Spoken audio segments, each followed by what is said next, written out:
So he was out in the bush just having some fun. Well, he got up to go and he stuck his canoe on his head and got hit by a massive bolt of lightning. Yes, if you're a fan of old school radio in Canada, you remember the adventures of Mr. Canoehead. Well, the Americans have taken it one step further. Now, thanks to ride-hailing services being everywhere around you, a little company called Canoo Automotive will make it so you can just canoe over to get your friends.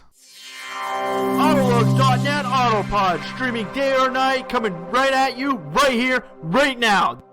Welcome back to the AutoLooks podcast. I am your host, the doctor to the automotive industry, Mr. Everett J himself, coming at you live on Facebook, Twitter, Podbeam, iTunes, Google Play, Intune, Stitcher, YouTube, Pinterest, LinkedIn, and over at www.autolooks.net for all your automotive news and for links to all the corporate websites from every car company around the world. Hell, if we don't got it, let us know, give us the link, because we're always looking for them. So this week, we're taking a look at a brand new company that is specializing in a perfect vehicle for the ride-hailing services. Yes, we all thought the perfect vehicle for the ride-hailing service already existed. Most people are using sedans or wagons. You gotta remember, taxi companies started getting into minivans because of the easily accessible nature of the minivan product, sliding doors. But unfortunately, with minivans, there's too much of a protective area you have to build into them. Even though you can get cargo vans that have these features built into them, it's a little bit harder. Easier to put it between the seats, right? Like standard cab companies. So a lot of people these days are using products that they already own. Most of them are cars. But a little company from the US called Canoo Automotive decided to go one step further and to show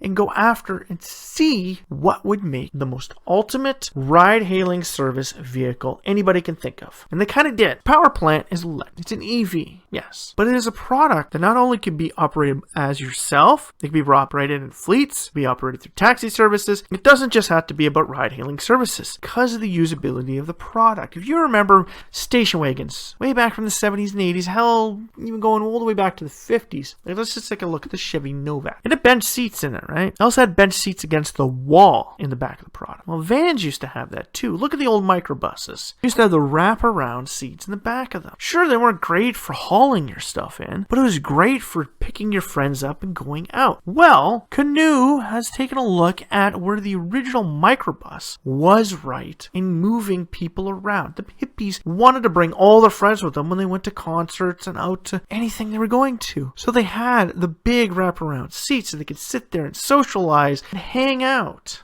Well, Canoo has decided to do that. Canoo has utilized the ride-hailing services, and because of an electrical platform, this vehicle could be sold in any market, left-hand or right-hand drive. But they've also set up the system that it can be easily updated into an autonomous vehicle as well. Now that the dash is very simplified, doesn't require a lot of products on it. If we take a look at the thing a little bit below here, you'll notice that it is very odd looking. Now, Canoo is looking at a bunch of other vehicles. This is their first product, the Canoo EV, going directly after ride-hailing services. It looks like a giant mouse. Actually, if you take a look at it, it kind of looks like that weird minivan called the Tartan Prancer. You know what I'm talking about. Vacation, the new updated version of the movie Vacation, National Lampoon's Vacation, where they have a minivan, but it doesn't look like, it looks like it's coming and going from either end. It doesn't matter. Kind of weird. It's got mirrors at either end. Nobody can figure this thing out. If you take a look at the Canoo EV, you'll actually see a lot of similarities between this thing. It's a giant rolling greenhouse. Now, I've seen products like this before, all the way up until the late 90s, seeing all kinds of automotive shows around the world. The Japanese were famous for creating party buses. Tiny little cubes, which have full surround glass, which essentially are made for one driver and a whole bunch of party people just to, in some cases, stand up and still hang out in. Well, the Canoo is along those lines. Now, you kind of can tell the difference between the front and the back only because rear taillights are red. That's the only way. If you didn't have them red and you blacked out both of them, you wouldn't be able to tell which side was the front, which side was the rear of these things. One full, perfect, gelatinous blob to take you from place to place. But why are we doing an episode on this thing? It's telling you how amazing it is. It's not that amazing, not that great, but benefits. Being an operator of a ride-hailing service, so being one of those people that says, hey, I want to go to the office and not all the weekend, but at night, I could shuttle my friends around, I could bring other people around, I could turn my vehicle into the party people. With less and less people buying vehicles now and car ownership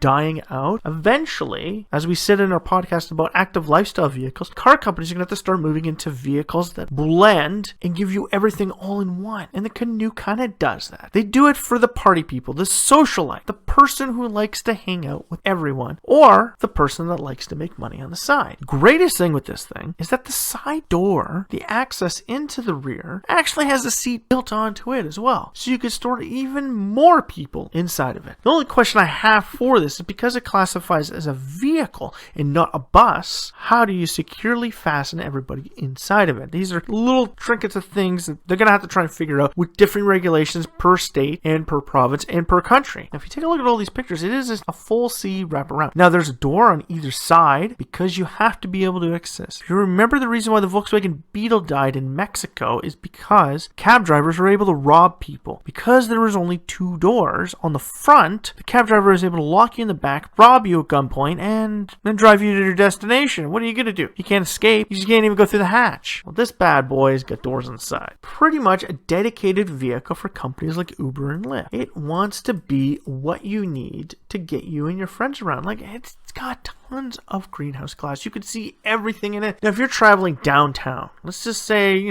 traveling downtown Vancouver, downtown Las Vegas, actually, let's go there. Because of all the lights, the colors, you don't want to miss anything. Well, this thing has massive windows, so you can see everything around you. But not just ride-hailing services. We're talking limo companies. We're calling airport shuttles. We're talking, hell, even backwoods or miniature private schools, buses, the Canoo can be utilized for. There is a market for this product. It is neat. It is cool. It's not something I'd personally go out and buy for myself because, well, unless I'm trucking around kids every friggin' weekend to here, there, and everywhere and charging the parents to drive their kids around, I'm like, why would I need one? Why would I want one? If I was in my 20s, I had a whole bunch of friends. We lived downtown Toronto. I'm the guy who loves to have a vehicle. I want to go visit my family, and none of them ever need a vehicle because, their families live there. They just don't care about them or they have to fly to them. And maybe I would consider buying something like this. And I could move my friends around on weekends, and hell, even after work, I could just go drive around and be an Uber or Lyft and go pick people up and make money on the side, utilizing my own personal transportation to pay it back off. Now, this vehicle also has the ability to be a subscription vehicle. You could pay into the system. Hell, you can even buy into the system through Uber, through Lyft. They could be their vehicle. You subscribe to, you use it. So when you don't need it, somebody else can use it, thus making it a fully accessible vehicle to the entire subscription. Pretty neat, huh? It is a way we are moving into the future of car ownership. Less people owning the cars and more people needing them. And we're going to get into that into a future podcast about inner city transportation, the future of transportation. Canoo is part of that future of transportation. It is products like these that are required for changes into the future. And with the rise of ride-hailing services, with the rise of less car ownership, and with the rise of the demographics of people moving inwards to the core, the need and demand for personalized vehicles is going to drop. And companies like this are seeing a market for it. Now, like we said, Canoo is actually looking at a trio of products. This is the first one. They want to go after the ride hailing. They want to go after shuttle service vehicles because they know that market is big and they know that people will be looking at this. They'd be like, if I was one of these people that ran my own Uber and that was pretty much my job, I'd be like, hey, I'm going to get one of those because now I can shuttle around even more people more comfortably and they're going to love the ride. They're going to text me and be like, it was such an amazing ride, such a cool vehicle. But they're also moving into other vehicles. They're looking at a car. They're looking at a wagon-esque crossover. Why? Because they're still seeing that people still may want car ownership. With the subscription service built into the Canoo platform through that company, it's kind of neat because you can now own the EV and go from that to the sedan whenever we get to see it. This is one of those things, one of these companies is going to be changing the way we see the automobile of the future. And yes, there are changes coming to the industry that we need. And products like this are products we require to move forward in the evolution of the automobile. Whereas minivans in the 80s moved us forward into the cube-esque vehicles that were required to move us and all of our families around, to the SUVs of the late 90s and early 2000s, to now to the CUVs, to the coupe profiles, because now we want a coupe that has 4 doors, not 2. Everything is evolving, everything is changing. And products like this are the evolution of the automotive industry and where it is going forward. So when you take a look back at hopping in your canoe and going across that lake, you might start to understand why they called it canoe. Because you can have your canoe, you can rent out your canoe, you can lend your friends a canoe, you can bring your friends into the canoe, and it's just great to say, I'll just canoe there. So it's not just a great play on a word, it's a great play on an automotive image. So from AutoLooks, I have to say, this is an amazing, neat product. Horrible design by nature. I don't even want to rate this thing because you guarantee it's going to get a Rusty Award. But for all of what it means and what it is, it's got an amazing marks, and it's going after the right marketplace, the biggest marketplace that's growing now because of people not wanting to own vehicles within major city centers anymore. Yes, car ownership is slowly dying out, and products like this will be the future of personalized transportation. So as we move forward into the future, let's just take a look at some of the new products that are going to be coming to us. So from all of us at AutoLooks.net, keep following our feeds through Twitter, Facebook, Pinterest, LinkedIn, iTunes, Spotify, Google Play, TuneIn, Stitcher, Podbean, and through our website at www.autolooks.net for all your automotive news, updates, and corporate websites from around the world. So strap yourself in for one fun wild ride from all of us canoeing there at AutoLooks.